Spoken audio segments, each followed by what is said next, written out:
Bismillahirrahmanirrahim. Golongan yang teguh beriman ketika berlakunya peristiwa murtad selepas wafatnya Nabi SAW menyebabkan Islam dikepung di segenap penjuru, apalagi puak-puak murtad disokong oleh Parsi dan Rom, dua kuasa besar dunia yang kuat. Orang Islam diuji oleh Allah Ta'ala. Allah Subhanahu Wa Ta'ala tidak mengizinkan cahaya Islam dipadamkan. Sebaliknya dia meneguhkan iman dalam hati mereka yang ikhlas kepadanya. Walaupun dilanda gelombang murtad, penduduk Madinah teguh dengan Islam dan tetap beriman, termasuklah penduduk Mekah dan Taif. Penduduk tiga bandar penting, iaitulah Mekah, Madinah dan Taif, tetap beriman, tak murtad bersama dengan Islam, walaupun kabilah-kabilah lain murtad. Orang-orang yang beriman dalam kalangan penduduk Yaman, Bahrain, termasuk Oman, dan beberapa kabilah yang lain juga tetap teguh iman mereka, termasuk sebahagian penduduk Yaman, penduduk Bahrain, penduduk Yamamah, penduduk Oman, termasuk kabilah Adi bin Hatim yang kita baca cerita tadi. Mereka tak murtad. Hal ini demikian kerana mereka mempunyai pemimpin yang berwibawa dengan ilmu dan mempunyai kematangan serta ketahanan. Mereka itulah golongan yang dijanji oleh Allah SWT melalui firman-Nya yang benar. Karena ada pemimpin, di sini perlunya pemimpin. Karena pemimpin yang alim, pemimpin yang faham menyelamatkan penduduk, menyelamatkan orang ramai. Bila ada pemimpin, menyebabkan penduduk jadi selamat daripada murtad. Kalau pemimpin kuat, selamat. Pemimpin lemah, jadi hawa biru habis. Firman Allah Ta'ala, Ya ayyuhalladzina amanu man yartadda minkum an dinih fasawfa ya'ti Allah biqaumin yuhibbuhum wa yuhibbunah azillatin 'alal mu'minina 'izzatin 'alal kafirin yujahiduna fi sabilillah wa la yakhafuna lawmata laim dzalika fadlullah yu'tihi man yasha wallahu wasi'un 'alim. إنما وليكم الله ورسوله والذين آمنوا الذين يقيمون الصلاة ويؤتون الزكاة وهم راكعون ومن يتولى الله ورسوله والذين آمنوا فإن حزب الله هم الغالبون. Surah Al-Ma'idah ayat 54 hingga 56. Maksudnya, wahai orang-orang yang beriman, sesiapa antara kalian, antara kamu semua berpaling tadah daripada agamanya, menjadi murtad, maka Allah akan mendatangkan suatu kaum yang dia Allah kasih akan mereka, dan mereka juga kasih akan Allah, akan dia Allah. Mereka pula bersifat lemah lembut terhadap orang-orang yang beriman dan berlaku tegas gagah terhadap orang-orang kafir. Mereka berjuang dengan bersungguh-sungguh di jalan Allah, dan mereka tidak takut kepada celaan orang yang mencela. Yang demikian itu ialah limpahan kurnia Allah yang diberikannya kepada sesiapa yang dikehendakinya, kerana Allah Maha luas limpah kurnianya, lagi meliputi pengetahuannya. Sesungguhnya penolong kalian, penolong kamu hanyalah Allah dan Rasul-Nya, serta orang-orang yang beriman, yang mendirikan sembahyang dan menunaikan zakat, sedang mereka rukuk tunduk menjunjung perintah Allah. Dan sesiapa yang menjadikan Allah dan Rasul-Nya serta orang-orang yang beriman itu penolongnya, maka merekalah golongan Allah, kerana sesungguhnya golongan Allah itulah yang tetap menang. Itu maksud ayat. Golongan yang dimaksudkan daripada ayat di atas ialah kumpulan dalam kalangan umat Islam yang tetap wujud sepanjang zaman. Tugas mereka berdakwah dan berjihad mempertahankan Islam dengan bercirikan sifat-sifat yang berikut. Ayat ini menyebutkan Allah Ta'ala memelihara agamanya. Agama Allah macam cahaya yang lain, cahaya matahari dan bulan. Tak ada kuasa besar yang boleh memadamkan cahaya matahari dan bulan selagi dunia belum kiamat. Yuriduna yutfi'u nurallahi bi afwahihim wallahu mutimmu nurihi walau karihal kafirun.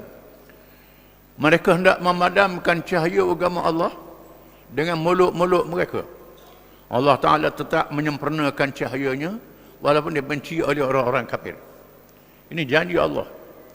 Inna nahnu nazzalna dzikra wa inna lahu lahafizun. Sesungguhnya kami yang menurunkan Quran dan kami yang memeliharanya. Ini janji Allah Ta'ala. Allah Ta'ala berjanji Islam akan dipelihara, Quran akan dipelihara. Bila berlaku murtad zaman Nabi, Islam tak mati, Quran tak hapus. Oleh kerana Quran mukjizat sehingga hari kiamat. Begitulah Islam dipelihara oleh Allah sehingga hari ini dan sehingga hari kiamat. Kecuali bila nak berlaku kiamat, tak ada orang Islam. Masa itu berlaku kiamat. Selagi dok kiamat, Islam tetap dipelihara oleh Allah. Dalam keadaan macam mana sekalipun. Hari ini kita melihat tanah air umat Islam dijajah. Diperintah oleh kuasa kafir bukan Islam. Dipecah-pecahkan negeri orang Islam. Dilaga-lagakan orang Islam. Dihancurkan orang Islam.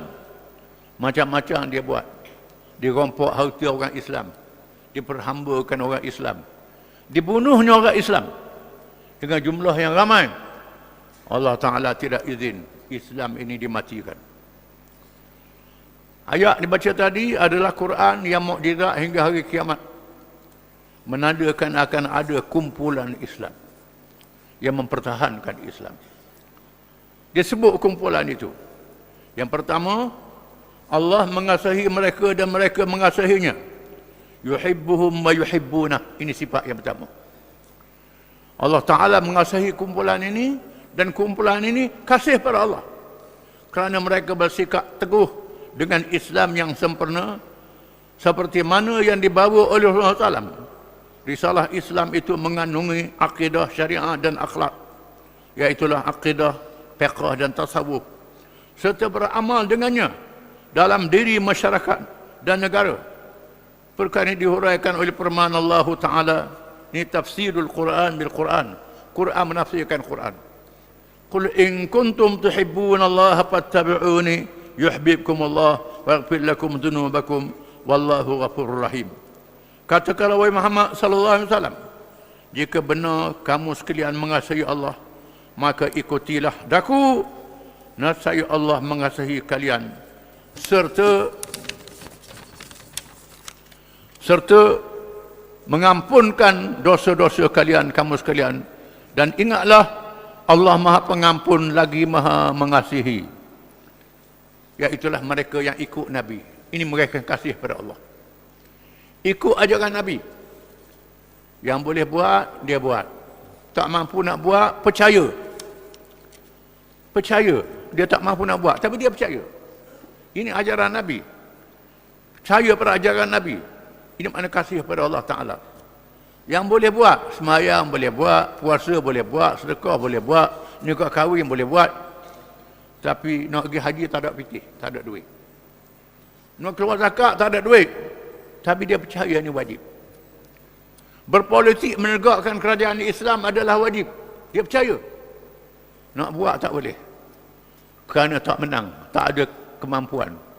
Tapi dia percaya dan dia berusaha. Dia berusaha. Sungguh-sungguh. Orang ni Allah Ta'ala janjikan diampunkan dosa. Dia bukan malaikat tak berdosa. Buat dosa macam-macam. Tapi kalau ada sifat ini, iman dia ada. Bila iman dia ada, dosa-dosa dia diampun oleh Allah Ta'ala. Ini kelebihan. Kelebihan mereka yang kasihkan Allah, Allah Ta'ala kasih pada mereka.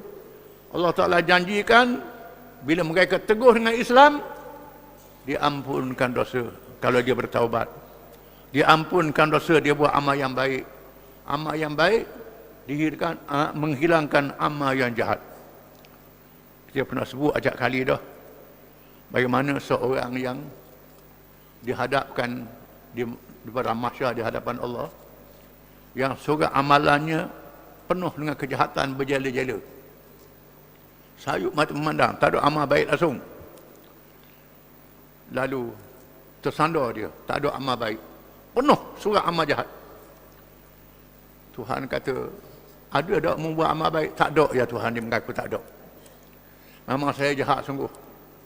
Ke malaikat aku buat salah, malaikat tu tak betul ni. Tidak wahai Tuhan. Malaikat tulis ni ya sungguh, memang saya tak ada buat amal yang baik. Tak ada buat amal yang baik. Lalu Tuhan kata, ada di sisi aku satu perkara yang aku simpan satu, dia bawa satu surat yang kecil, la ilaha illallah, ada Allah dalam diri dia, percaya pada Allah Ta'ala. Lalu dia beri pada dunia surat itu. Ya Tuhan, surat yang kecil nak timbang macam mana lah dengan surat yang berjala-jala amal jahat ni, macam mana lah. Lalu Tuhan kata, pergi, engkau tidak dizalimi pada hari ini. Dia pun bawa surat tu letak atas neraca timbangan. Berat la ilaha illallah. Sehingga dacing itu bergerak. Terangkat amal yang jahat itu. Allah Ta'ala suruh masukkan dia dalam syurga. Ini barangkali orang yang sangat jahil agama yang tak tahu. Tapi dalam diri dia ada iman. Ini pentingnya kasihkan Allah, kasihkan Rasul, kasihkan Islam. Kita saksikan ada jenis orang semayang bang, puasa, buat maksiat macam-macam. Kalau ada orang hina Islam, dia pergi tembok. Dia pergi tembok. Dia ni orang jahat. Orang jahat dibuat cara jahat lah. Dia pergi temboknya, dia pergi bunuhnya. Ini kecintaan pada Islam ada dalam diri dia. Walaupun dia buat tu tak betul. Jangan tembok, pergi pujuk lah dulu. Ni dia tak reti nak macam mana. Bangkit orang macam inilah. Yang masih ada iman dalam diri dia. Dipelihara oleh Allah. Ini sifat yang pertama. Yang kedua, merendah diri terhadap orang-orang yang beriman. Dan teguh dengan rasa mulia diri. Dan berani apabila berdepan dengan penentang-penentang Islam. Dengan orang Islam, dia bertawaduk. Walaupun dia kelahi dengan orang Islam. Contohnya para sahabat radhiyallahu anhum. Para sahabat ni, bila Nabi wafat, berpecah pandangan. Siapa nak ganti Nabi? Ali Al-Baik kata ganti Nabi Sayyidina Ali, anak beranak Nabi. Golongan Ansar kata ganti Nabi ialah Sa'ad bin Ubadah, orang Ansar. Muhajirin kata tak, pilih daripada Quraisy. Pilih daripada Quraisy. Lalu pilih Sayyidina Abu Bakar. Abu Bakar dipilih menjadi khalifah. Bai'ah jadi khalifah. Semua yang tak cadang Abu Bakar ni merendah diri, sokong Abu Bakar jadi khalifah. Keluarga Nabi termasuklah golongan Ansar yang tak dilantik calon dia. Kalau pilihan raya kat calon dia kalah. Hak nak jadi calon tu orang tak pilih. Tak marah. Ini tawaduk. Kita ni kalau tak marah, hak calon kita nak tak ngundi lah tu. Ini perangai apa ni? Ini walak kepada Islam, setia pada Islam. Taat pada Islam. Tak kira lah. Nabi tentukan orang yang dianggap fasik. Tapi dia tentukan dia. Tak, dukung walaupun dia fasik. Selagi dia mempertahankan Islam. Ini sifat adillatin 'alal mu'minin. Merendah diri terhadap orang yang beriman, menunjukkan keperkasaan terhadap musuh Islam. Dengan musuh Islam, berani. Termasuk mereka yang tak setuju dengan Abu Bakar, berperang menentang mereka yang murtad ini. Merendah diri dengan orang Islam dan menunjukkan keperkasaan dengan orang kafir. Kita kadang-kadang masalah balah masalah kunut ya. Sesama Islam masalah kunut. Orang kata kunut, orang kata bid'ah, orang kata sunat, balah tu kelahi. Dengan musuh Islam tak lawan. Lawan sama sendiri. Masalah balah bab sifat 20. Sama-sama mengaji agama mereka. Tinggal musuh Islam. Sunni dengan Syiah berperang. Ibadi dengan Sunni berperang.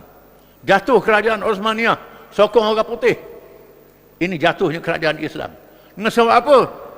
Balah mazhab sama-sama Islam. Antara Wahabi, Asy'ariyah, Maturidiyah. British tolong Wahabi. Perancis tolong Asy'ariyah, Maturidiyah. Perang sama sendiri. Dia beri senjata. Kita tukar perang, ambil senjata dia. Lawan. Kelahi. Ini sifat yang Allah Ta'ala sangat murka. Orang Islam dia khilaf, adillatin 'alal mu'minin, 'izzatin 'alal kafirin. Merendah diri terhadap orang yang beriman walaupun dia khilaf, dia berbeza pendapat. Tapi pekat lawan musuh Islam mereka. Antara Imam Abu Hanifah, Imam Malik, Imam Syafi'i, Imam Ahmad bin Hanbal, Imam Daud Az-Zahiri, banyak masalah-masalah khilafiyah dan ada pengikut-pengikut mereka. Tapi tak bala. Sembahyang berjamaah antara satu sama lain. Bernikah kahwin antara satu sama lain. Tak ada masalah. Ini zaman dulu. Sekarang ada balah masalah cabang ni macam balah dengan musuh. Ini bukan sifat kumpulan Islam. Tapi ada kumpulan yang bertawaduk sesama sendiri, bukan semua. Kumpulan ini adalah yang memelihara Islam. Akan ada kumpulan ini. Yang ketiga, berjihad menegakkan agama Allah SWT, Islam, dengan kesediaan mengorbankan harta dan jiwa raga, serta menghadapi segala kesusahan dan menanggung bebanan. Ketiga, berjihad. Perkataan jihad daripada perkataan al-jahdu, al-juhdu. Al-jahdu di mana al-masyaqqah, kesulitan dan kepayahan. Al-juhdu di mana at-taqah, tenaga, kekuatan, harta, kekuatan tubuh badan, kekuatan diri. Jihad ni orang yang sanggup menghadapi susah, menghadapi kepayahan, al-masyaqqah. Dan al-juhdu, menyumbangkan nikmat yang Tuhan beri. Nikmat harta, nikmat tubuh badan, nikmat ilmu, nikmat apa? Gunakan untuk menegakkan Islam. Ini makna jihad. Jihad ni bukan dengan pedang saja, akad senjata saja. Termasuklah dengan fikiran, dengan hujah, dengan tenaga, usaha mengembangkan Islam. Akhir sekali dengan senjata. Akhir sekali senjata. Bila musuh akad senjata, kita makan senjata jugalah. Kalau musuh berhujah, lawan hujah. Kerana kejayaan mengislamkan orang, besar pahalanya. Usaha kita pilih, ajak orang pada Islam, bukan berperang. Berperang ni pada akhir sekali. Itu jihad. Yang keempat, tidak gentar menghadapi penghinaan dan celaan daripada musuh Islam. Wala yakhafuna laumata laim. Mereka tidak takut celaan orang yang mencela. Orang buat hina, orang kata macam-macam. Orang pelekeh kita. Kerana kita berjuang menegakkan Islam, kita pegang Islam, orang buat hina kita, orang perli kita. Macam-macam. Terutama zaman ni, zaman media. Zaman media sosial, zaman internet, zaman Facebook, zaman TikTok, macam-macam nama lagi. Orang buat hina. Bila baca sakit hati. Kita sabar dapat pahala. Kadang-kadang kita dapat pahala dengan sabar orang kata ke kita. Kutip pahala kita. Orang yang buat jahat tu, dia kutip dosa. Kita kena sabar. Kalau kita sahabat ni, kita tahan bersama dengan Islam. Sabar. Katalah nak kata apa pun, dengan peduli. Kita terus berjalan. Orang Arab kata, musafir berjalan terus menuju ke tempat yang dia nak tuju, tak berani pada anjing serigala menyalok di kanan. Anjing serigala nak salok ke jangan berani. Terus perjalanan kita. Terus perjalanan. Maknanya orang buat hina, kita tetap dengan Islam. Janji Allah SWT dalam ayat tersebut menunjukkan bahawa kumpulan Islam akan tetap lahir di sepanjang masa dengan sifat tersebut, walaupun tiada lagi Nabi dan Rasul diutuskan selepas Nabi Muhammad SAW. Walaupun Nabi sudah wafat, Nabi mati, tapi kumpulan yang disebut ini ada sehingga hari kiamat. Tengoklah kumpulan ini ada ke tak? Ada. Ikut kumpulan ini. Talzamu jama'atal muslimin wa imamahum. Kamu kena ikut kumpulan yang orang Islam yang ini sifatnya dan pemimpin yang ada. Ikut. Yang baik lain, Nabi kata. Generasi awal, pimpinan khulafa ar-rasyidin yang didahului oleh Abu Bakar radhiyallahu an bersama dengan orang yang masih beriman menjadi contoh pertama bagi kumpulan tersebut. Kumpulan itu terus menerus wujud hingga akhir zaman. Bermula dengan khulafa ar-rasyidin akan ada sehingga hari kiamat. Kecuali bila Tuhan nak kiamatkan dunia, orang alim dimatikan. Dimati orang alim, tinggal orang jahil, Quran orang tak kerti baca lagi. Dia angkatkan Quran. Maka dunia kiamat bila-bila masa lagi. Selagi ada orang boleh baca Quran, ada orang semayang, akan ada kumpulan ini. Akan ada. Apabila Salam wafat, umat Islam benar-benar diuji dengan fitnah murtad. Maka Allah SWT mendidik mereka dengan mentafsirkan ayat di atas secara amali dalam kehidupan mereka, merangkumi urusan ibadat dan cara kehidupan dunia yang berwawasan akhirat. Yang pertama, penduduk Madinah dalam kalangan Muhajirin dan Ansar. Penduduk Madinah, kalangan Muhajirin dan Ansar, serta jirannya yang setia. Kita akan baca satu-satu bagaimana keadaan Madinah, keadaan Mekah dan keadaan Taif bila berlaku murtad. Wallahu a'lam.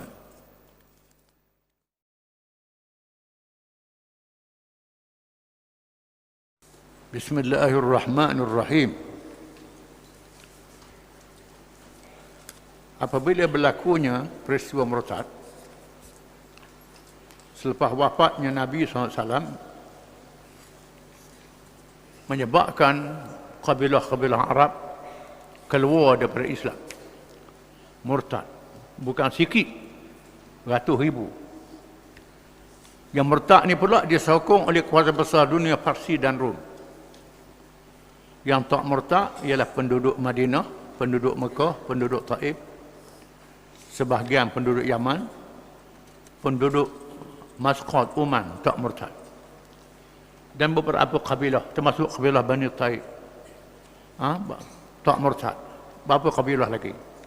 Banyak kabilah murtad. Antara tak murtad ialah penduduk Madinah.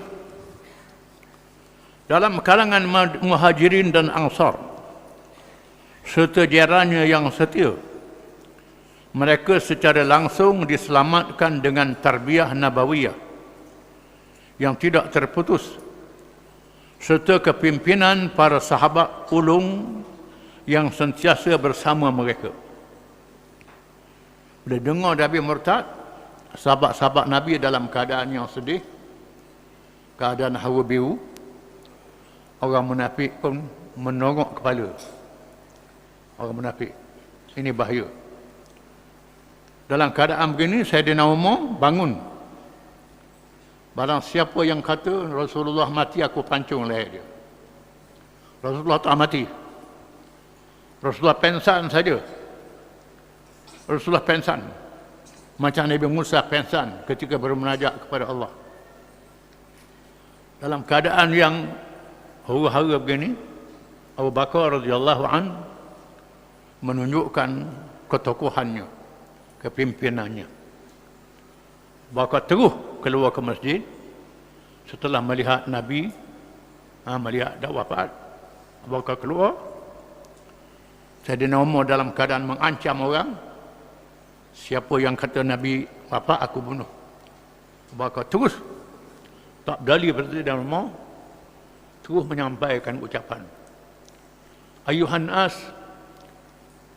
fa innahu man kana ya'budu Muhammadan fa inna Muhammadan qad mat, wa man kana ya'budu Allah fa inna Allah hayyun la yamut, wa ma Muhammadun illa rasulun qad khalat min qablihi ar-rusul, afa in mata aw qutila anqalabtum ala aqabikum, wa man yanqalib ala aqibihi falan yadurra Allah syai'a wa sayajzillahu syakirin.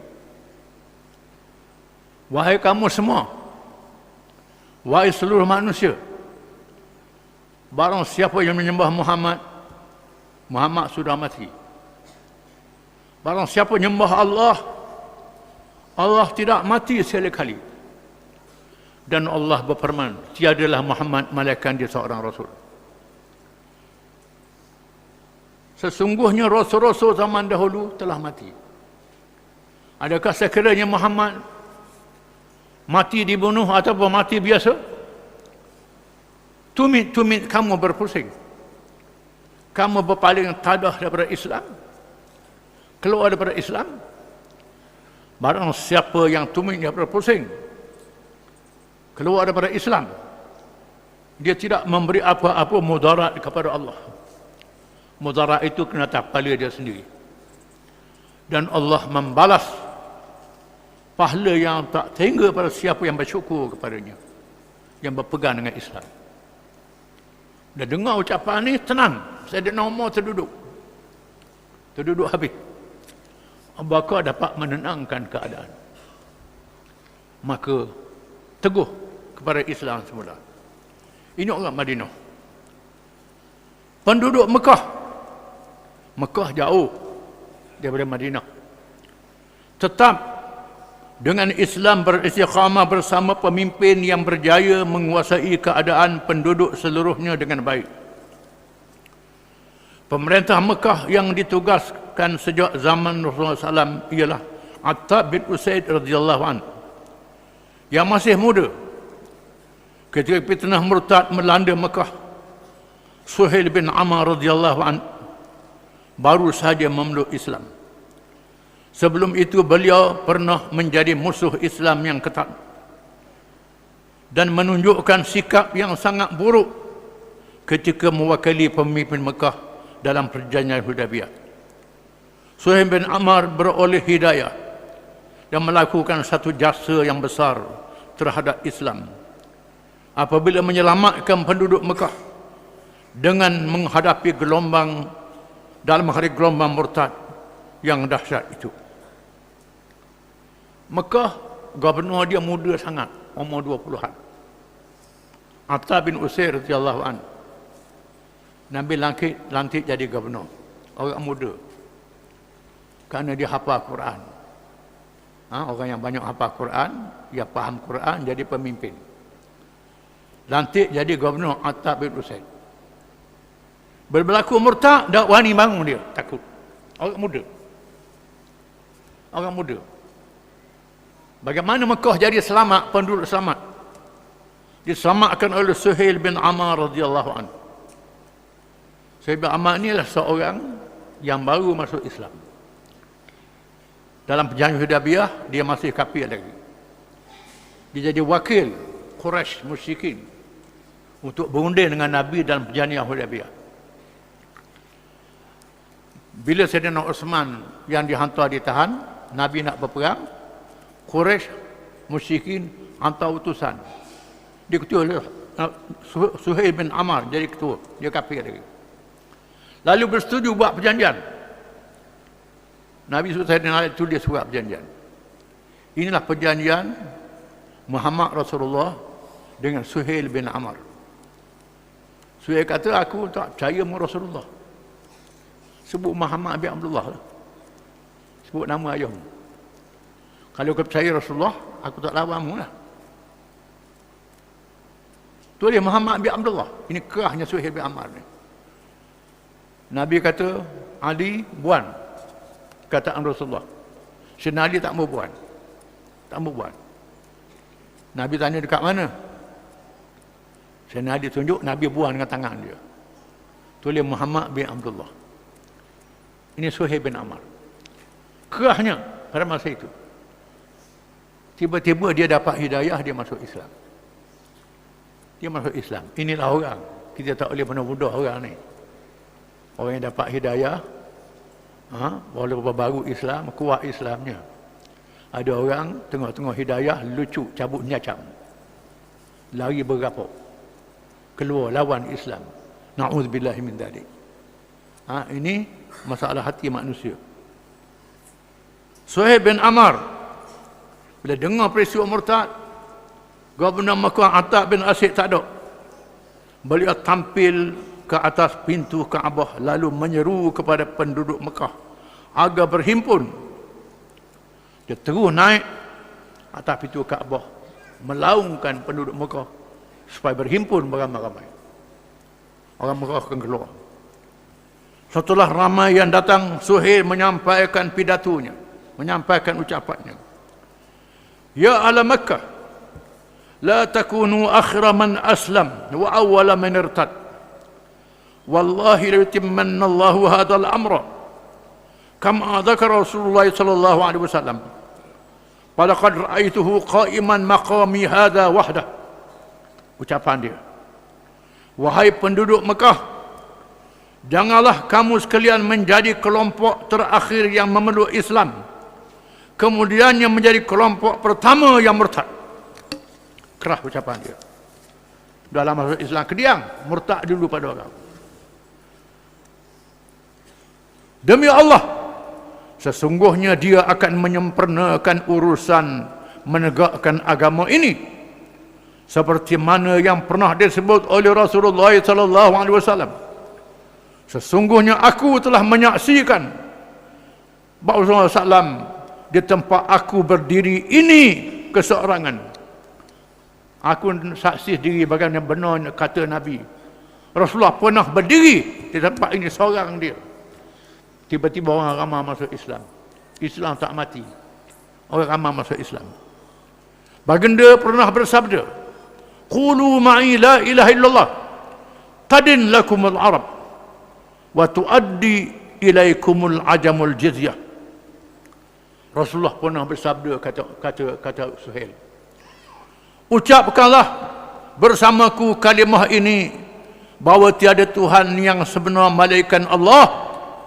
Nescaya kalian kamu sekalian dapat mengumpulkan bangsa Arab dan memerintah bangsa lain sehingga mereka membayar jizyah kepada kalian, kepada kamu sekalian. Nabi pernah berucap di sini, mari pakat kata la ilaha illallah. Tak ada Tuhan yang sebenar melainkan Allah. Orang Arab akan masuk Islam dan orang bukan Arab akan tunduk dan membayar jizyah kepada orang Arab yang berkuasa memerintah. Ini. Wallahi la tunfiqanna kunuz Kisra wa Qaisar fi sabilillah. Famin baini mustahzi'in wa musaddiqin. Fakana ma ra'aitum wallahi la yakunanna al-baqi. Demi Allah, kamu sekalian akan membelanjakan harta dengan harta milik kerajaan Kisra Parsi dan Kaisar Rom bagi menegakkan agama Allah. Sekarang Rasulullah SAW menyampaikan ucapan itu. Ada orang yang mengejek dan ada juga orang yang mempercayainya.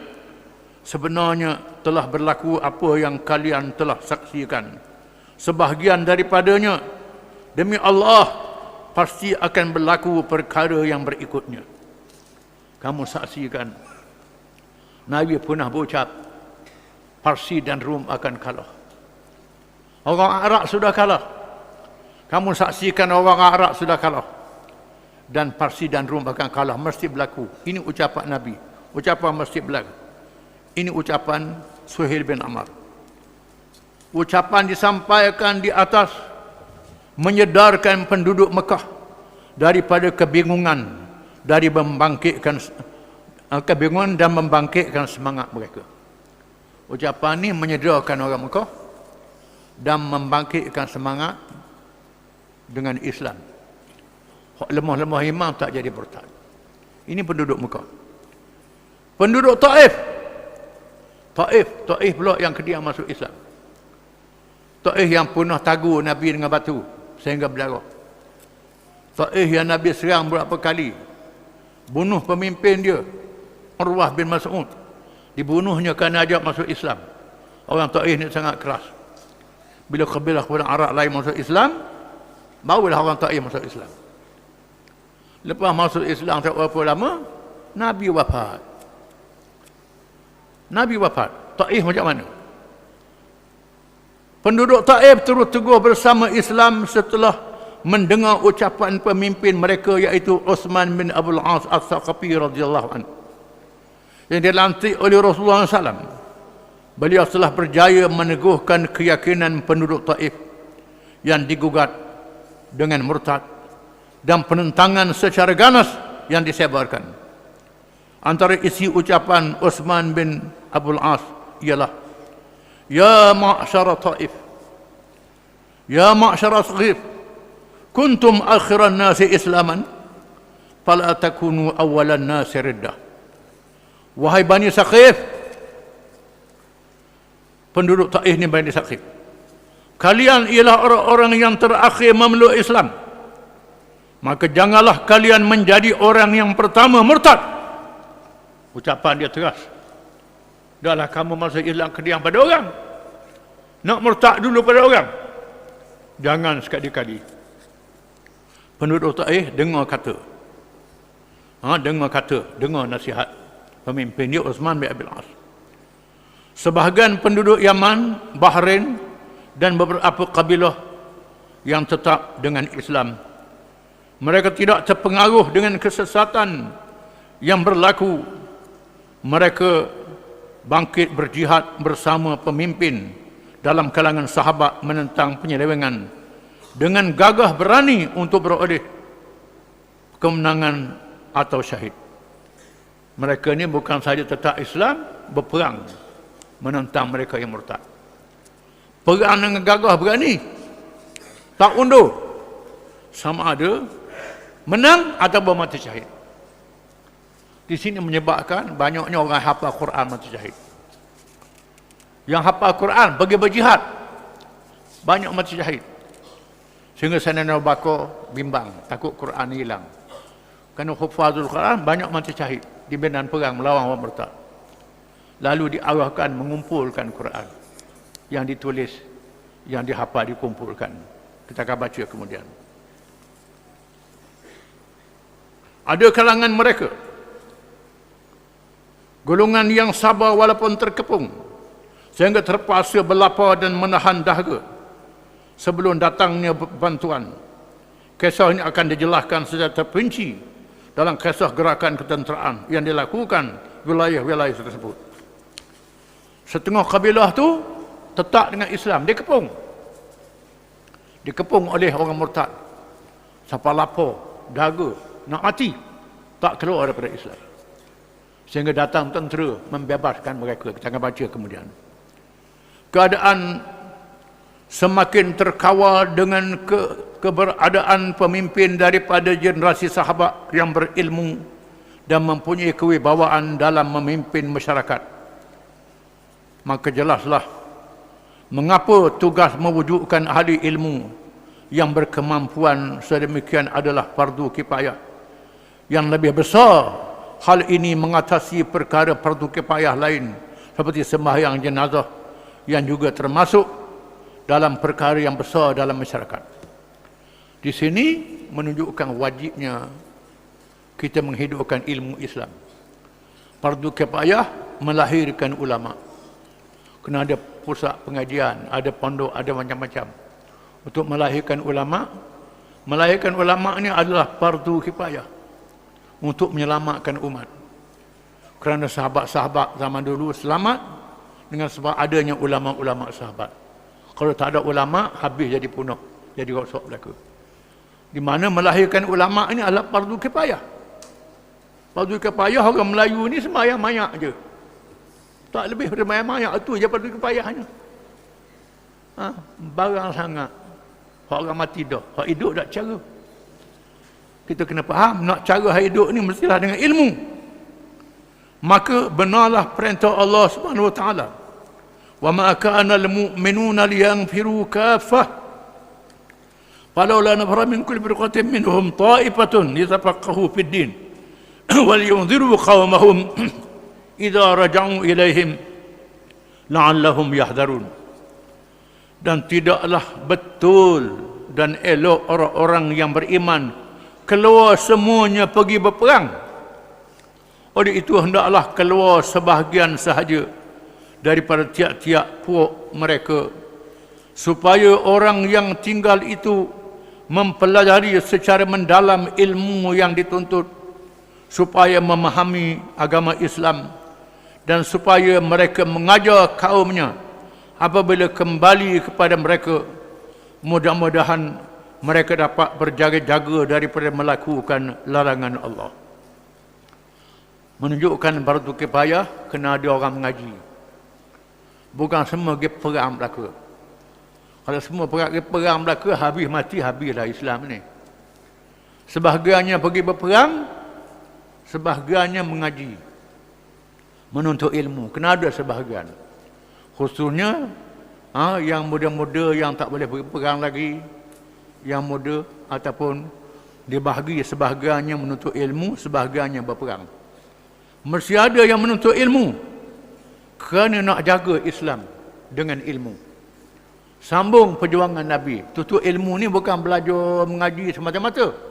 Sambung tugas Nabi menyampaikan ilmu dan menegakkan Islam. Bukan sekolah mengajar je, mengajar lepas tu tunggu mati je lah. Tidak. Mengajar dan tegakkan Islam itu. Lawan musuh-musuh Islam. Macam sahabat-sahabat Nabi. Sama ada para ulama itu menjadi pemimpin ataupun tidak. Sama ada ulama itu jadi pemimpin, yang memerintah, yang memimpin, ataupun tidak. Tetap ada. Kewujudan mereka dalam masyarakat adalah wajib semata-mata untuk memelihara pegangan umat kepada Islam dan beramal dengan ajarannya yang sebenar. Kejahilan agama boleh menyebabkan manusia berada dalam kesesatan atau terpengaruh dengan ajaran sesat. Kalau tak ada ulama, manusia dia sesat. Faham agama jadi tak betul, jadi celaru. Wallahu alam. Kena ada ulama.